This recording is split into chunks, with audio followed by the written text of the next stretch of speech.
My name is Jeff Smith. I'm the discipleship pastor with the Cincinnati Dream Center and the senior pastor in Life Chapel, Lower Price Hill. We are a non-denominational, Christ-centered ministry that the Cincinnati Dream Center serves the hurting, helpless, and hungry of the greater Cincinnati area, northern Kentucky. Life Chapel is a church that my wife and I have been asked to start in Lower Price Hill by the Cincinnati Dream Center through our backing. This is my story. My story starts out, I discovered through my grandmother taking me to vacation Bible schools and to different church services at the little Laurel United Methodist Church not far from where I grew up. When I was at about the age of 5, I grew in and out of that church different times, grew completely out of it by the age of about 7 or 8. Along about that time, the age of 7, is where I've pinpointed the first introduction in my life to pornography in my 2nd grade classroom. It impacted and imprinted on me so much that to this day I could take you to the very spot where that first picture of a naked woman was shown to me. Not long after that first introduction to pornography came my desire to get rid of the feelings that I was feeling, which I knew were in my heart, I knew were, even as a young child, were not right feelings.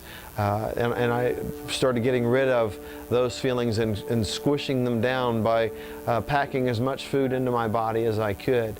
And I did that for quite a few years. I used food to get attention when I was feeling good, and when I was feeling lousy, I would find pornography somewhere to lift me back up, and then after it was done lifting me back up, it would tear me back down, and the food would stuff those feelings back down inside of me. This went on in my life growing up for a lot of years. As I say, started at the age of 7. By the age of 15, 16, I was very much involved in trying to find as much pornography as I could. I was born in 1966, so I very much was born before the internet era was around at the age of 15. So finding pornography was difficult. I remember a time where someone had thrown out some magazines along the side of the road where I grew up in Nicholsville, Ohio.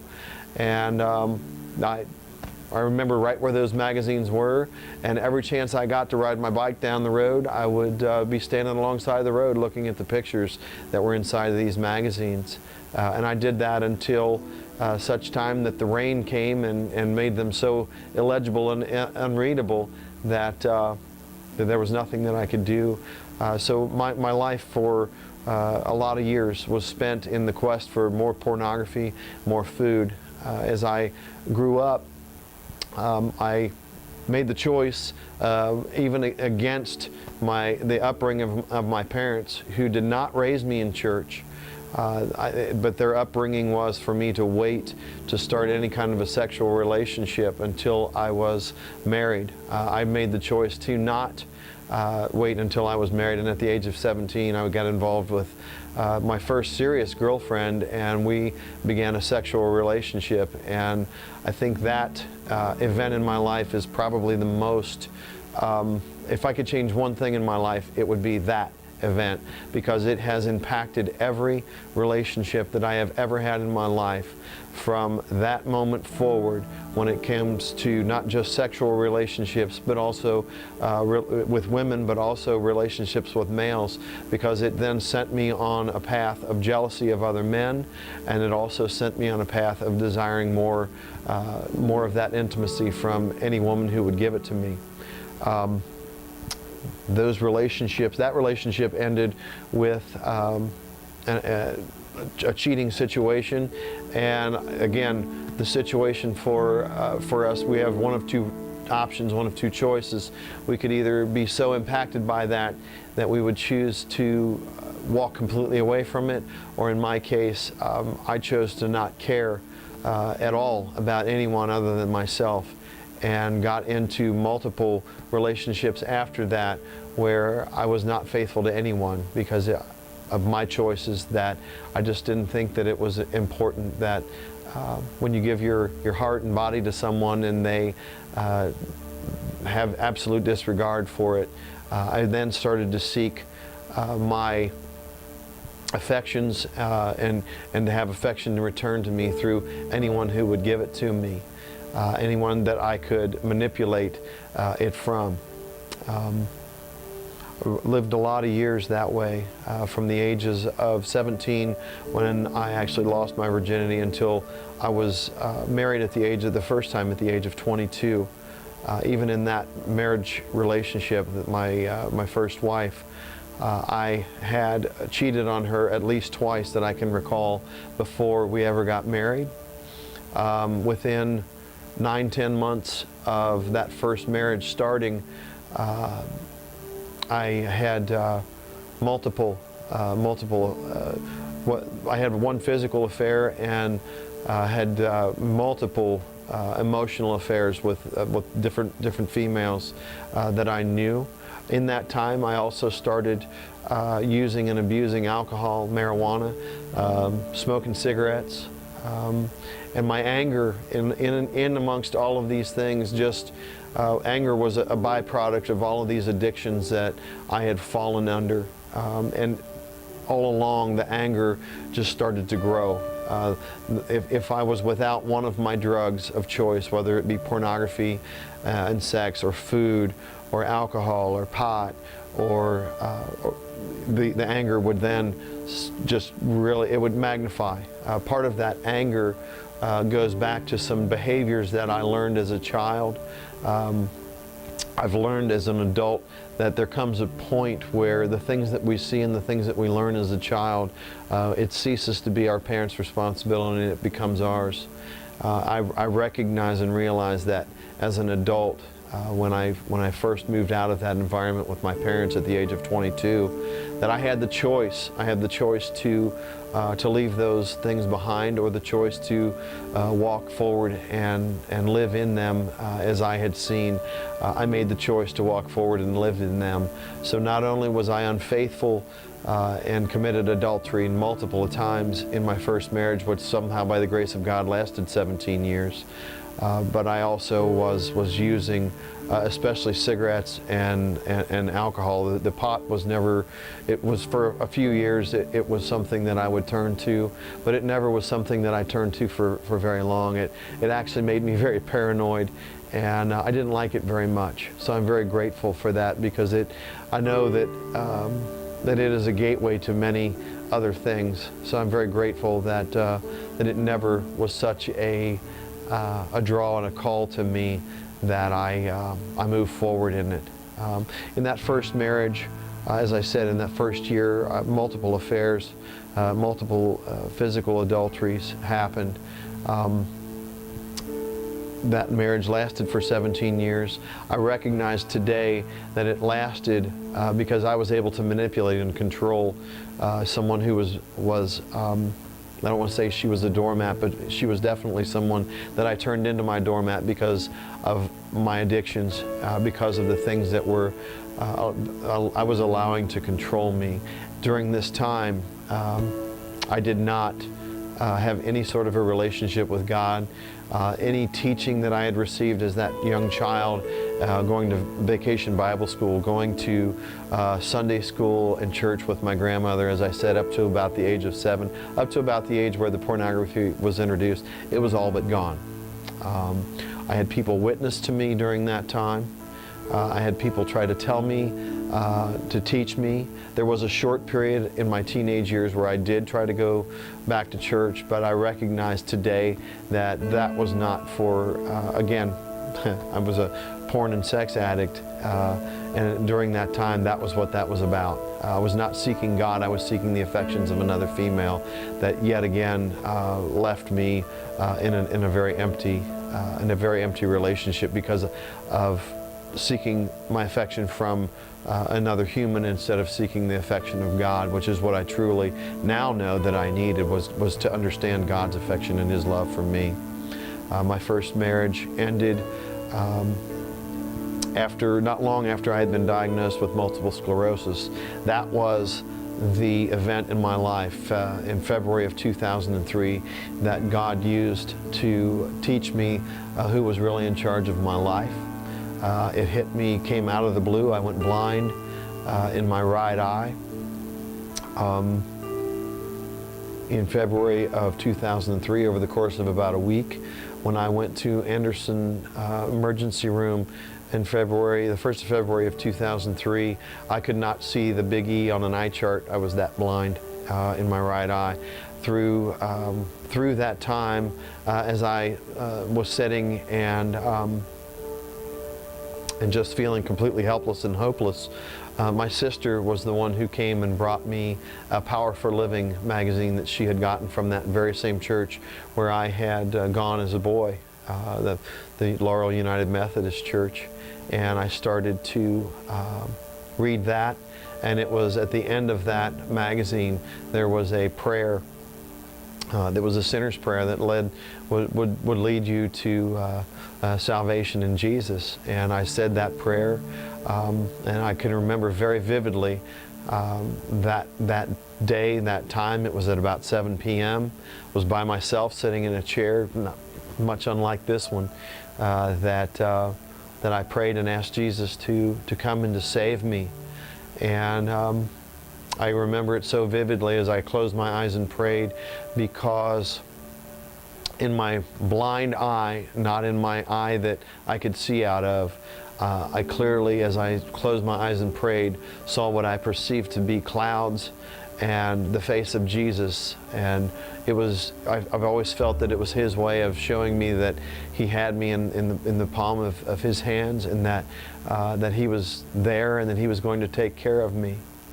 So it has always been my choice to choose to follow Him and choose to recognize that that's who He was and that's who He is. I did that pretty well for a while, but like many things that have happened in my life, the call of alcohol, the call of pornography, and the call of those extramarital affairs and adultery won out over Jesus.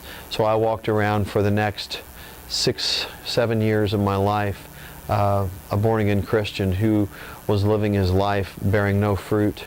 I would go to Bible studies and gain some ground for a time.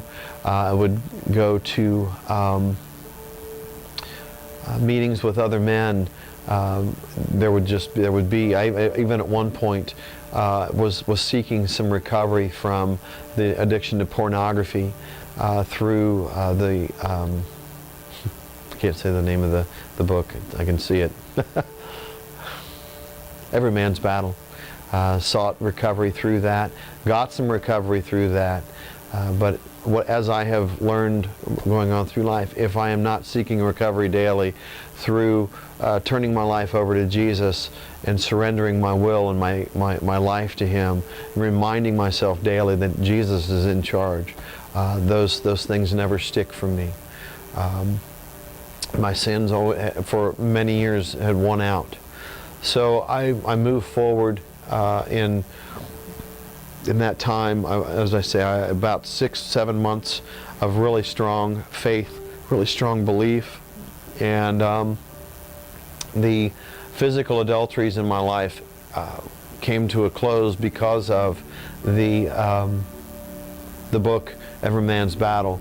However, the emotional affairs and the pornography crept back into my life and went really pretty rampant for a lot of years. The anger that comes with addiction, the anger that comes with doing things outside of my marriage finally took its toll, and in December of 2005 my first wife and I split. And like someone who was very sick and very active in that addiction, I immediately went right out and got into another relationship. Not seeking God, not seeking His guidance, certainly not seeking after Jesus' heart to heal and mend any brokenness that was inside of me. So all of the anger that came out that ended that first marriage because of the things, not that my first wife was doing, but that I was doing.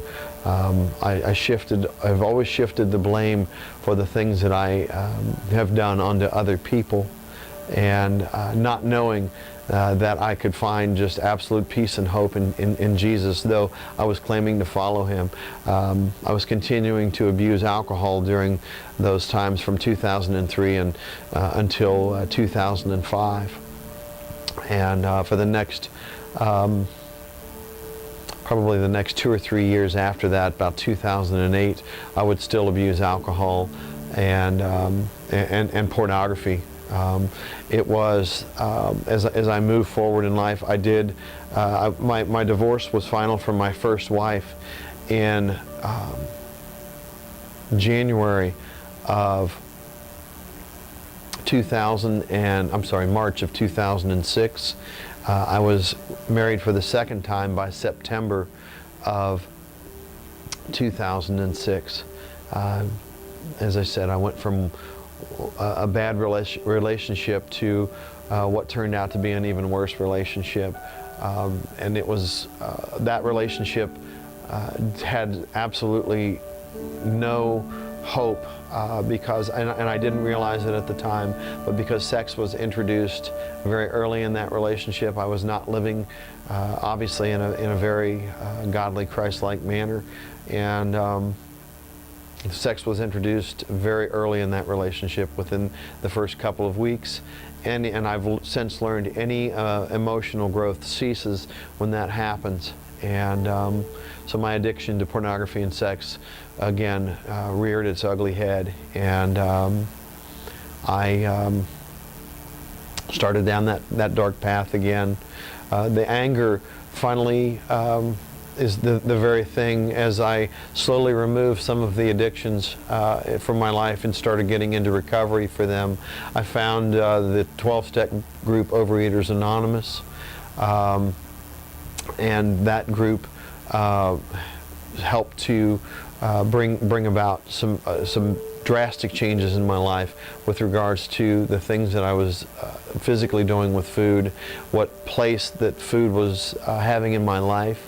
At the time, I weighed 240 pounds roughly, was in a pretty dark place with food and what it was doing to my life. I was in a pretty dark place with where pornography was playing a part in my life.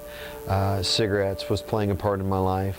Thankfully, by that time, God had removed my desire for alcohol consumption, and because I saw the desolation that it was causing in my life. I did not require any sort of a 12-step program, though today I do attend some meetings from time to time, just to remember some of the things that I've done and to keep some balance in my life. In working with others, because I've learned that fellowship and working with others with all of the addictions that God has delivered me from are very important. And so moving forward in that, I do attend some AA meetings from time to time today.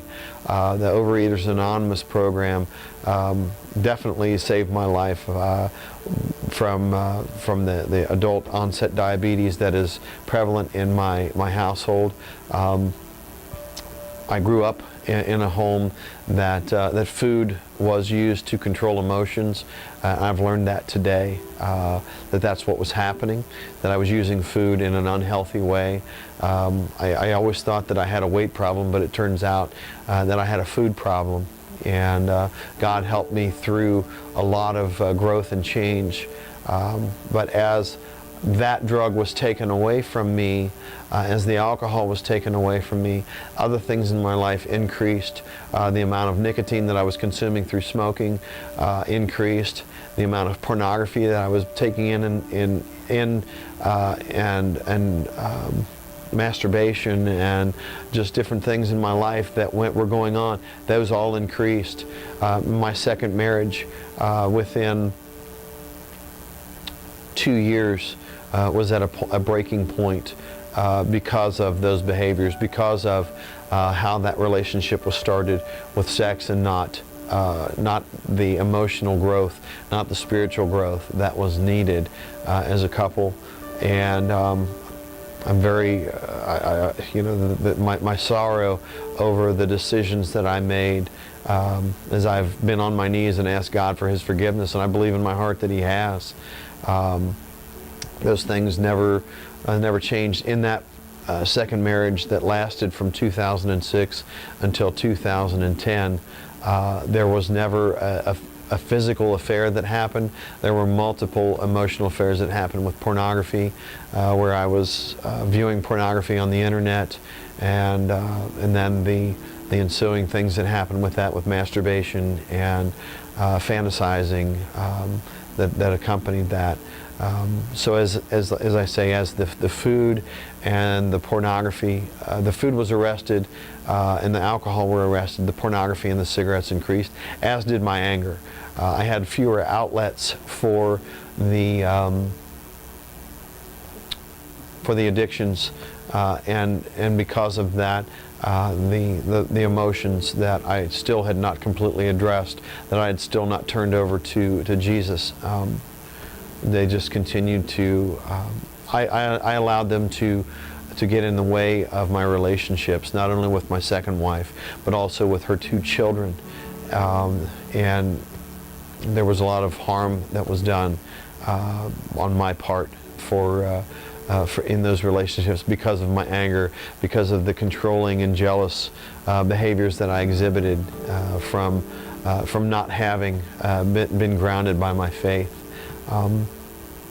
As that marriage went on, there were actually some instances of physical abuse too that happened early on in that relationship. Within the first year and a half of that relationship, I had never been physically violent with anyone in my life. I actually had a couple of wrestling matches with my first. With my second wife, something that was completely foreign to me. I had never witnessed that sort of behavior growing up, so I think I understand today where it came from. There was some physical abuse in my household growing up, but again, it was something that at some point the choice was made to go that direction. I don't understand all of the whys and wherefores about that. Frustration, I think, more than anything, and that desire to control everything around me as the addictions became fewer, and I was feeling inside completely emotionally out of control. There were even instances where police were called. There was an instance where my second wife was arrested because of a fight that I instigated, and I was shoved into a wall. And I have, at that time, I had a choice to either retaliate physically. In my head, that was all I could think of. I could either retaliate physically, or I could call and get help. That night, my second wife ended up going to jail for physical violence against me. That didn't end. That cycle didn't end until my anger against my wife, who by this point we'd separated for a few months in 2010, early 2010. Thought things were getting better. We came back together again. Again, I thought that the things that I needed to work on, I was working on, and God has just continued to reveal in my life that I really wasn't working on the very thing that I needed to work on, which was the spiritual growth in my life and growing closer to Him. I was grasping at so many straws in my life, all the while not grasping at the one straw that I needed to, and that was a deeper, more meaningful relationship with Jesus, and recognizing why He died for me on that cross 2,000 years ago, recognizing what it meant to fully turn my life over to Him. The anger came to a head as my second wife and I came back together in June of 2010, and by September of 2010, there was my words. I learned at the time I was living in the state of Kentucky, and I learned in the state of Kentucky, the state is very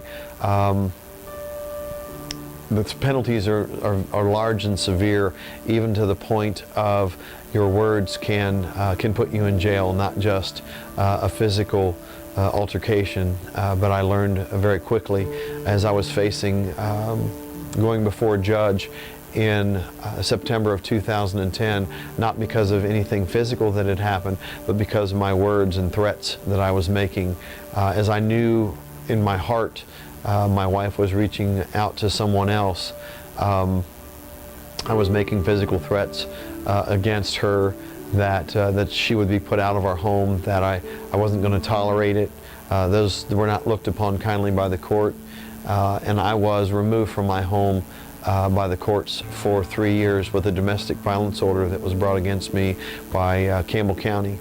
The interesting thing about that day in my life was my life up to that point had been so completely and utterly out of control. And I can sit here today, almost 4 years later, and recognize how completely out of control my life was.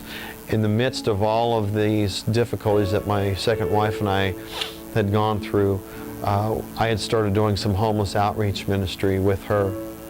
And during that time, I got involved with a pastor from Milan, Indiana. He and I became very close friends.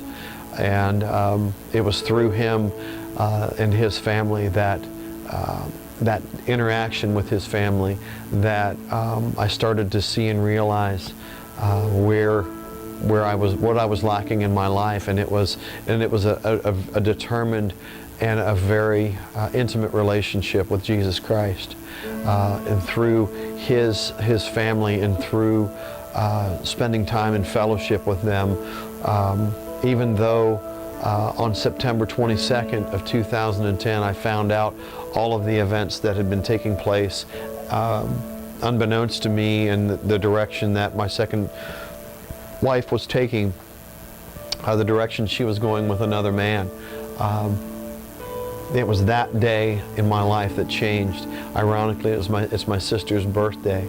I was meeting my parents and my sister that day to celebrate her birthday.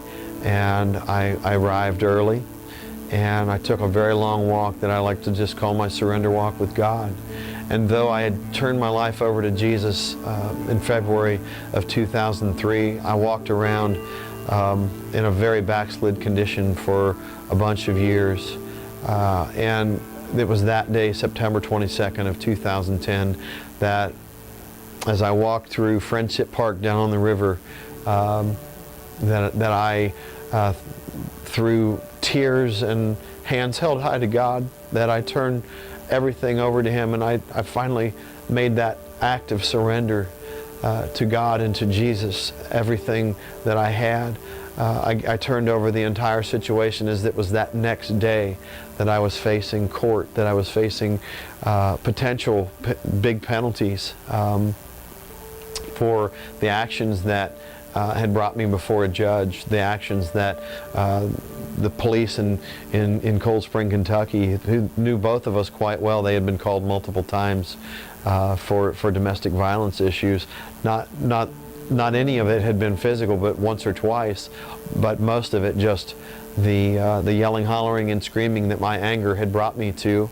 By God's grace, all of my addictions up to that day had been surrendered. I had been had surrendered my nicotine addiction, had been without cigarettes since June 15th, and I still have been since June 15th of 2010, allowing compulsive overeating to harm me since November of 2008, and alcohol since probably, I've lost track of that date, it's been that long ago, but somewhere in 2007, since I had alcohol and been in an inebriated state.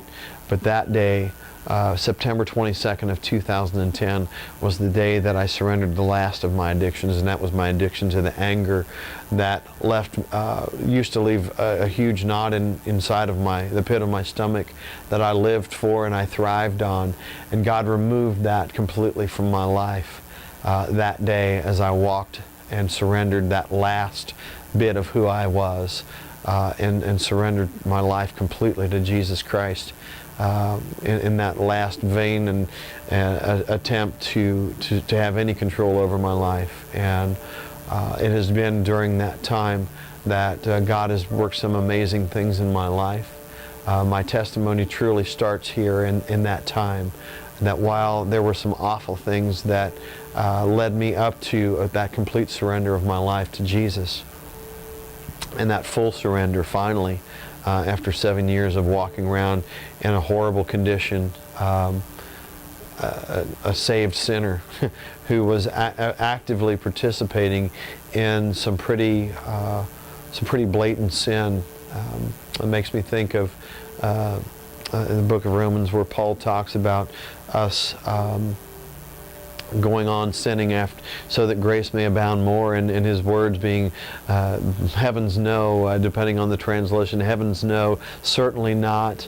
I understood fully at that point the full nature of what I was choosing to do, and as I moved forward, I know today that had I not fully surrendered that day, during that time, after I took steps to kind of reveal some things that were going on. That next day, as I appeared in court, there was a peace and calm about me. I was truthful and honest about a lot of things for the first time in my life. I had the option to even surrender before going into that courtroom and submit to a 6-month domestic violence order that would have been much shorter than the 3 years that was handed to me. And I chose to let God have his way in the courtroom that day, and he handed I believe in my heart he is the one who handed down that 3-year domestic violence order against me that did not allow me to have any contact at all with her or her family or her children, to not be within 500 feet of the home, to not have access to any of my personal belongings. I lived out of a suitcase for about 4 or 5 months, knowing full well that eventually I would have my belongings returned to me. But God was teaching me a lot through that time. I like to think of that time and that time period as being my Elijah experience, where I was starting at the beginning of the ministry that God was calling me to. And during that Elijah experience, he took me in the wilderness. He got me alone with just him. It's a tough thing for a 43-year-old man to move in with his parents at the age of 43. I had nowhere else to go. So I lived with my parents for about 6-7 months during that year. And during that time, I rebuilt a lot of relationships, my parents especially. My father and I had that great conversation, and I know a lot of us men long for that healing conversation that comes only from a broken relationship with your father. I'm so grateful that God gave me that time. Because that is, again, a huge part of my testimony, that God healed that relationship. Because as I was separated from my second wife, I shared with a friend of mine that God placed at the Frisch's in New Richmond, Ohio. One night as I was down, I ran into a man I hadn't seen for 20 or 25 years. He remembered me, I remembered him, and he and his wife were a part of the healing rooms that I believe are in Amelia, Ohio. And they shared with me, I was sharing with them about the multiple sclerosis diagnosis. They shared with me that they believed in that God had revealed to them that multiple sclerosis was a spiritual condition that was brought about by a relationship with your earthly father and mother that was not right, that you were walking around in an unfit spiritual condition. When they told me that, I nearly hit the floor, because that just hit me right between the eyes, because that was the place that I had always been with my father. He and I had been at odds for many years, and there were a lot of difficult and strained relations between he and I. So during that time in the wilderness that God was teaching me and growing me, He allowed my father and I to have some amazing healing. And as the awesome thing that came out of that courtroom that day was that healing of that relationship, that bringing me to that place of stripping me to nothing so that I had nothing but God to turn to. The interesting thing about that day, I'm kind of going backwards for just a second, was that day I had a Christian attorney. And that day my attorney blamed himself for what happened in that courtroom, that 3-year domestic violence order being brought against me. And God had already begun such a work in me that I turned to him and said, "You don't understand. This was nothing that you could or would be able to do. This was God's will. This was God's will for this to happen." And I explained to him what had happened that day before, that I had told God I would honor him in everything that was going to happen in my life moving forward that day, and that he was just a part of that, and that I asked him to please not feel that he had failed me, because God had me right where he wanted me and right where he needed me. And I've since had the opportunity to share with him the awesome things that God has been doing in my life. And he was so encouraged as a Christian, and he's seen so many difficult situations in people's lives as he's brought people into courtrooms for very similar situations. So moving forward back into where I was with my father and I, as we've healed that relationship and moving forward, we got to do some awesome things together during that time, some awesome work that I enjoyed, the teaching that my father had given me, and so many of the things that I learned from him that I had forgotten. We got that chance to have that amazing bonding time together, and I'm so grateful for that time. And as moving forward in that, I mentioned my friend Pastor Turner, who I got to spend so much time with, he and his family. We spent at least 2 or 3 nights a week on the streets of Cincinnati doing outreach ministry. And again, as God was healing me, he was using me to bring healing to those who were hurting and hopeless and hungry. It wasn't about just bringing people food. It was about praying with people, watching God meet their needs, as we would bring blankets, as we would bring sleeping bags, as we were helping people to get off the streets who wanted to get off the streets. It was then that God revealed to me his true purpose and calling on my life. And I'm so grateful for that. During that time, I never thought in my life that I was a 2-time marriage loser at that point.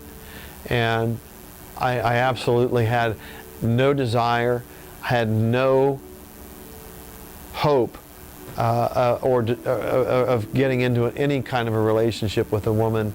And during that time, God showed me something different. And during that time where I was drawing so close to God, there is a friend who had never been a part of any of the sin in my life from my past, who had never been anything more than just a friend who I had met through the Overeaters Anonymous program. And it was during that time of healing and growing that God started changing my feelings for her as a friend to something more.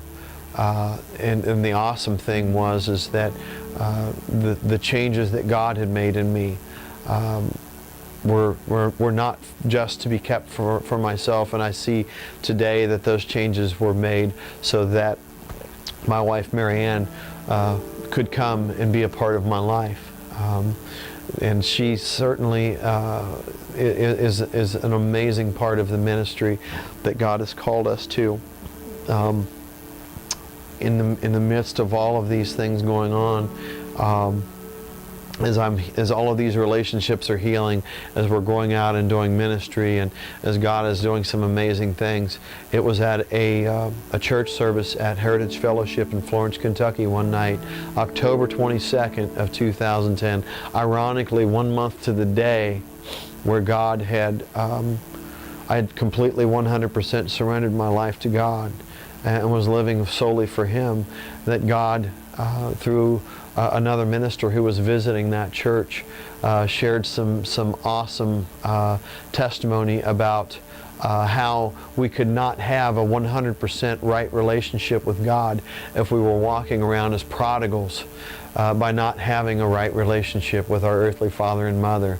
So I'm thinking, okay, God, you've got me where you want me. This man had a gift of prophecy. I watched as my friend Jim, as his wife and daughter were spoken, had some prophetic words spoken to them about what the healing that needed to take place in their lives.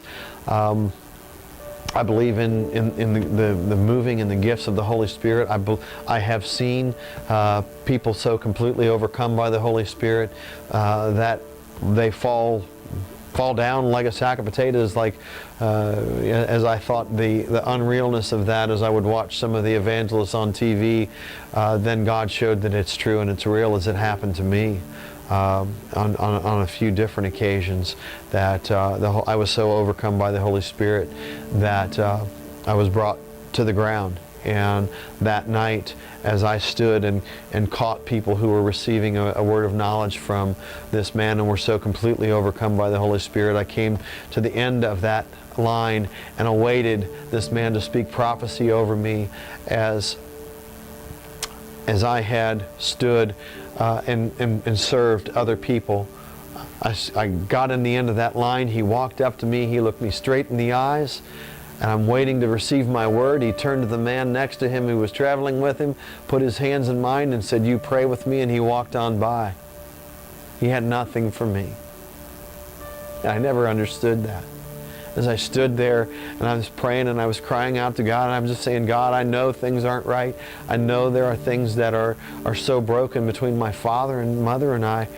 God, tell me what, I just asked and asked God what He needed me to hear.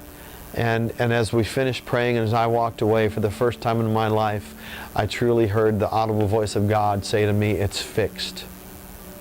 Just two simple words, "It's fixed," as I turned away. And I recognized that night that God had used that time. He had used that time that quick to work on and heal the relationships that were so broken between my father and I, the relationships, anything that was broken between my mother and I, and that God alone was revealing to me that it was fixed. I was so grateful. And then I watched as this same man had a gift of healing as he prayed for people, which we all, I've now learned, have that same power and that same authority as this man. It's whether or not we claim it and use it. But as I watched this man pray with a lot of different people, I watched people's spines restored. I watched as a young lady drank from a bottle of water who could barely speak before she drank the water, and as he laid hands on her and prayed over her throat, not only could she talk normally, she was able to sing as well. Just some amazing miracles were happening right there. And I was stood, and as I was standing and praying and talking to my friend, God just revealed to me. I again heard that for the second time, same night, God's audible voice as I was asking, and I've been praying for healing for 7 years to be healed from multiple sclerosis. I heard God clearly say to me, "It's time." That it's time. So I went, and as the man prayed for me to receive healing from multiple sclerosis, again, so overcome by the Holy Spirit, I can remember dropping, the beginnings of that dropping. After that, I don't remember much. I remember being completely overcome by the Holy Spirit. I remember sitting up at one point after being down for, someone told me about 20 minutes. It seemed like it was just a few seconds. But I did come up completely changed. And from that moment on, I claimed that I was healed, but it was not until I went home that night that God revealed to me that He had healed me of multiple sclerosis. And He revealed that to me physically because I had always had an abnormality in my vision in my right eye. And as I walked into my parents' home that night, I called my mom on my way home and I told her what had happened, that God had performed a miracle. And when I walked in the house, I'm standing and I'm talking to my mother. And as I stood talking to her, it was then that I realized, in that situation where the lights in my mom's house were not bright and they were low, that was when I could always see that physical abnormality that had always been in my vision, that it was gone completely. I held my hand over my right eye, looked through my left, held my hand over my left eye, looked through my right. There was no difference. God had completely healed my eyes. And I have been claiming healing, 100% healing from the disease of multiple sclerosis every day since. I went from taking a shot every day that was designed to not cure but arrest the symptoms. I was taking one shot a day, 7 days a week. I went from that. I took between 200 and 400 milligrams a day of a drug called Provigil that was developed for narcolepsy patients, and they found it to work for multiple sclerosis patients so that they could have conversation, so that they could have thoughts that they could string together, so that they could sit in front of a camera and talk about their testimony without thinking about words, without losing where their place is, without understanding of what was going on around them, and to have complete focus. I have not taken any of those drugs since October 22nd of 2010, and my life has been completely changed since that day and since God has healed me of multiple sclerosis. So I am so grateful, and I am just forever, eternally grateful that God used that very disease to bring me to Him. And when He saw fit and He saw time to cure me 100% completely of it so that He could use me more, He did. I don't understand why some people ask for healing and don't receive, but I can tell you that God does heal, and He does heal completely. And I'm very grateful for that. So as God has strengthened me and moved me forward in this healing, He has continued to reveal more and more to me about exactly what He wants me to do.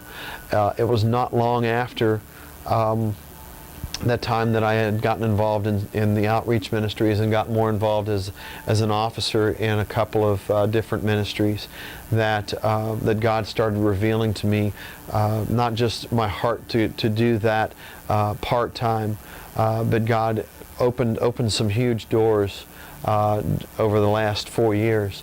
And January of 2013, January 1st, as a matter of fact, my wife, Marianne, and I have now been married for 2 years.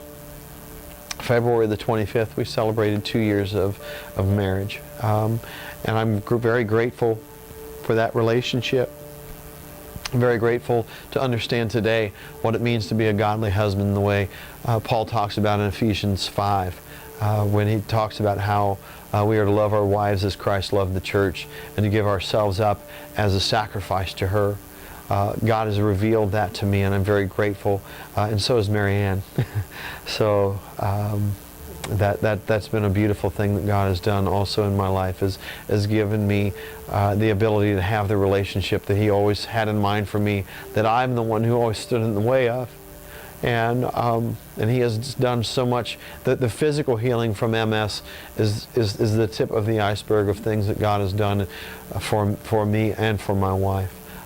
Continuing to keep us abstinent from the very things that always sought to control us and kept God's control from our lives.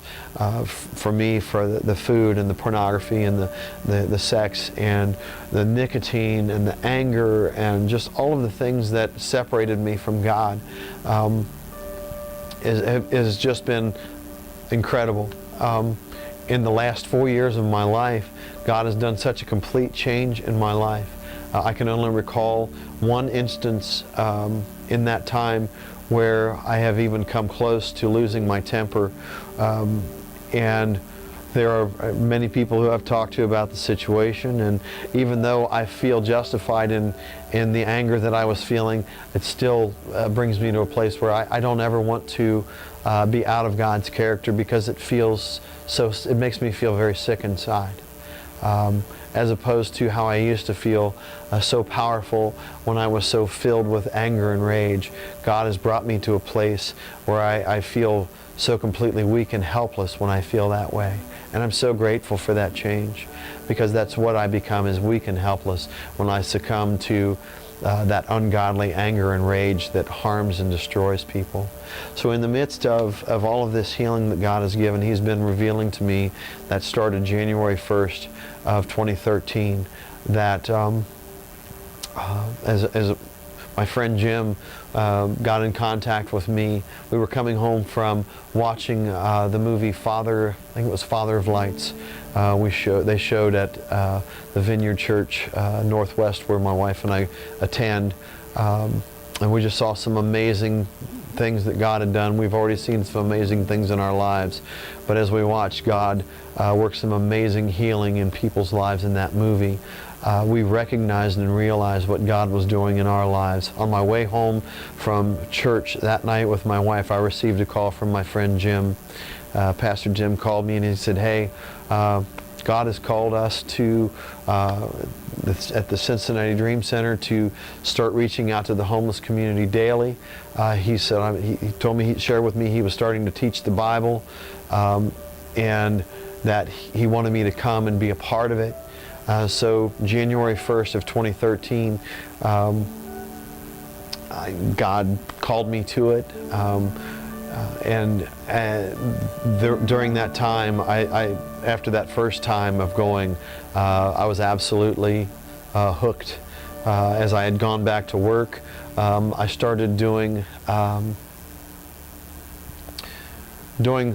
in and serving before I would go to work each day, and then have to leave around 8:15 in the morning. My days would start during that time at around 4 o'clock in the morning. I would go and serve with Pastor Jim, and we would serve together, and it was during that time that the guys that we were teaching the Bible to, they started calling me Pastor Jeff. And you know, it was something that I had always wanted to do. I recognized was teach the Bible to people, and it was an answer to a calling that I had been asking God for about 2 years. In the midst of the time that Marianne and I had started to date, and the time where we got married, I had kind of pulled away from some of the homeless outreach ministry, as I saw some things in that I felt were a little chaotic, and I just felt God needed me to pull back from.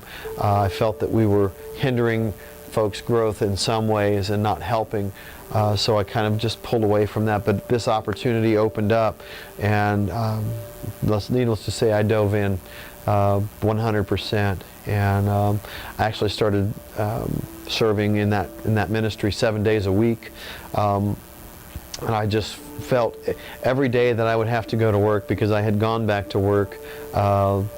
God gave me that strength to, in that healing, that I had been working for about 1.5 years. And as I say, I was going to serve at the Dream Center, and then I would go to work and after teaching the Bible. I just kept feeling every day that I would have to leave and not finish out the time that we were doing ministry. I felt that that was not where God wanted me. That yes, my job was important, and I was having ministry opportunities. I was doing emergency home restoration, and I was meeting a lot of people in their most difficult of times. They would have flooded basements. They would have experienced fires in their homes. I had opportunities to minister and pray with people that God opened doors there for me too. But I felt that serving in that community of the hopeless, helpless, and hurting, and the hungry, that God wanted me there, and He wanted me there full time. My health, my physical health started to suffer from that work. There were a lot of, I've always struggled with some allergy difficulties, and it just continued. My health was was pretty bad, even with the equipment that we would use to do those jobs. My health was declining. I was missing a lot of work.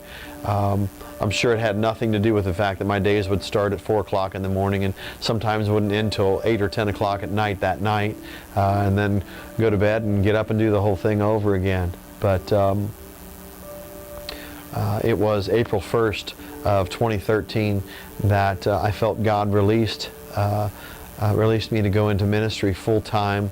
So by faith, I stepped out and walked away from secular employment and stepped into the calling that God had placed on my heart and my life. And that day it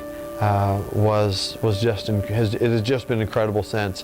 As each day I get up and do and just ask God, what are we going to do today? And as I have moved forward in that, believing that God had called me to be the discipleship pastor for the Cincinnati Dream Center to teach the Bible. I've had no formal training, but through my own study and through some awesome godly men that I have sat under as pastors, and some awesome godly men that I have been involved in men's Bible studies with, and we've dug so deep into God's Word, I felt confident that that this wasn't just about teaching the Bible, it was also about teaching life to men, that even though you go through some difficult times in your life, God is never going to leave you or forsake you, as His Word tells us, that He's going to lead us and guide us into and onto His path of righteousness that leads to and through that narrow gate that He wants us to go through. So I felt so confident and just so at peace with making that decision to have discipleship pastor assigned to me as the task that God wanted me to do. And so I walked in that calling until we lost the lease on the building we were serving out of in May of last year. And that just continued. We continued serving, and we have a shuttle bus that we would bus people and serve them breakfast. And there was a time where I was even bringing guys to breakfast with me. At one time, when we had a building to teach out of, we were teaching somewhere around 100 homeless people a day the Bible, 7 days a week. And it was just an awesome time. But I've learned, God just keeps teaching that those are seasons that we go through. That season is past as we've moved forward. I've felt I continue to feel God's calling as the ministry has involved that my wife and I have been involved in. God has called us to the Lower Price Hill community. Some interesting facts about the Lower Price Hill community that I have since learned where God has called me. And as I said, I grew up in Nicholsville, so I'm a young man who was raised on 7 acres out in the country. So for God to call me to ministry in an urban environment sometimes even makes me scratch my head that God has such a sense of humor that He would take a kid from the country and bring him to a place that is so unfamiliar, yet there's such a need for God's love. The interesting facts, here's the good I'll share about the community of Lower Price Hill. The average homeowner in the community of Lower Price Hill has owned their home since 1985, so there's almost a 30-year longevity of people who are owning homes. The average person renting their living space there has been renting in the community since 2005. There are more two-parent households in the community of Lower Price Hill than any other community in the city of Cincinnati, and that's where the good ends.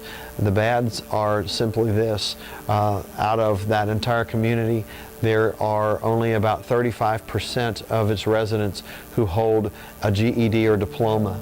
The poverty level in the little community of Lower Price Hill, the average household income for the city of Cincinnati is somewhere around $31,000. The average household income for this community of Lower Price Hill is around $13,000. And I will add, there is a doctor who lives in that community who I'm sure has changed the average income by a fair amount. And the other difficulty in that area is that there is a higher crime rate than any other community in the city of Cincinnati, that being drug-related, prostitution-related, and violent crime-related, from murders to assaults. So while God has called us to minister and love on a community that has some awesome things, they have also got some things stacked against them that I know in my heart God is not. God is so much bigger than, and He is going to and is already working an amazing plan in that community. And so it has been during our service to that community, which we started as we transitioned out of working in the downtown area and transitioned into working in that community, that the process for me to be ordained as a pastor came into place. And on February 1st of 2014, my wife and I were ordained and sworn in by the pastors at Life Chapel in Florence, Kentucky, to start a Life Chapel church in the Lower Price Hill community. So I'm very grateful. I'm very grateful and humbled for all of the things that I've had to, and that I have allowed myself to endure to get me to this place. My story is not of a man who was brought up in church and felt a calling on his life from a very early age. I did feel a calling at one point, but my sin just completely squelched that desire in me. And it wasn't until my complete surrender to God in 2010 that those feelings and that desire started to reemerge in me. So I'm very grateful that though I endured a lot of tough stuff, I've heard Joyce Meyer say that if she had to go back and could go back and relive her life and not have all of the things happen to her, not have the failed marriages, not have the abuses and the things happen to her, if it meant that she wouldn't know Jesus Christ and wouldn't be where she's at, she wouldn't want that life. She would endure the things that she had to endure to get her where she is. I stand or sit, as the case may be, here to tell you I feel the same way. I would not, and I have no desire to undo anything that I had to go through to get me to the place that God has got me today, so that He could use not only me, but also use my wife, who, there's something that I'll share about my wife. When I met her, and when we started to date, I was the first man to ever buy her flowers in 2011 for Valentine's Day. I was the first man. My wife is beautiful, and my wife was not, she made the choice to not get involved in relationships that were empty, and she wanted to get involved in a relationship with a man who was seeking after God's heart. And it wasn't until I was in that place where I was seeking after God's heart that God revealed Mary Ann to me, who, as I say, I had known since about 2009. And also God revealed me to her in that same instance and in that same time period. So there's just another amazing thing that God has done in my life. So I'm very grateful for the trials. I'm very grateful for the difficulties that I've had to walk to. God is using every single one of those trials, every single one of those difficulties. As just yesterday, we minister to a community that is so ravaged by heroin today. And I have learned in the last week of my life, just it's so awesome that I get to share this part of what God is doing in our lives, that I've learned that heroin does not just harm, kill, and destroy the people who are using it. It also will kill and destroy family members by events that happened yesterday on April the 22nd of 2014. We laid to rest a man that my wife and I have been ministering to for about a month, and a family member of his came into his home Tuesday, gosh, I've lost track of that date, but it was Tuesday, a week before he was laid to rest yesterday, and they came and stole some prescribed medicine from him so that they could go out and sell it to get their fix of heroin. He was a survivor of 4 heart attacks. His anger became so great that as he was going around seeking this family member who stole his prescriptions that he desperately needed from him, another family member said, "You know, we haven't seen them. It's probably time for you to go ahead and just call the police." As he was on the phone with the police, he had a heart attack and died. So, yes, this may be about me and this may be about my story, but I just want to share that. I feel led to share that heroin right now, today, in our communities is not just killing the people who are using it, it's killing the family members that are being affected by this use. That's the community that God has called my wife and I into service as pastors. And that is the community that God is changing and working through. And it is so humbling that God would take I still refer to myself as a dirty, rotten sinner, but the honest to God truth about who I am is I'm a sinner saved by God's amazing, loving grace, that I am washed clean by Jesus' blood that was shed for me, for you. And that if you will just surrender to God and surrender to His plan and to surrender to Jesus your life and surrender the things that are seeking to harm you to Him and allow Him to lead and guide you on the path that He has laid out before you in the goodness and the righteousness that only He can bring to you, your life will be changed and He will use you. He will use you no matter what your condition is. He can and will use you if you will let Him, if you will surrender to Him. So I praise God for everything that He has done in my life. I praise God for everything that He has brought about and the changes. And I just am here to tell you that He can and will do that for you. He's done it for me, and He promises to do it for you. I pray that you will allow Him to do it. And I thank you for allowing me to share my story with you. God bless.